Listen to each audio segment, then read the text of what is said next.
3 آدمی جن میں ایک پاکستانی بھی تھا ایک اندھے کے گھر چوری کرنے گئے۔ وہ کچن میں سے چیزیں اٹھا رہے تھے کہ اندھے کو پتہ چل گیا۔ وہ اپنے کمرے سے کچن میں آیا۔ تینوں نے اپنا سانس روک لیا اور جہاں تھے وہیں پر ٹھہرے رہے۔ اندھا آدمی کچن میں آیا اور جانچ رہا تھا کہ اس کا پاؤں ایک چور سے ٹکرایا۔ چور نے ایسے آواز نکالی جیسے اندھے کا پاؤں کسی برتن سے ٹکرایا ہو۔ اندھا پھر سے ادھر ادھر جانچ کرنے لگا۔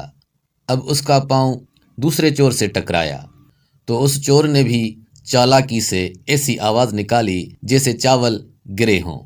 اندھا پھر سے ادھر ادھر جانچ کرنے لگا۔ اب اس کا پاؤں پاکستانی سے ٹکرایا لیکن کوئی آواز نہیں آئی۔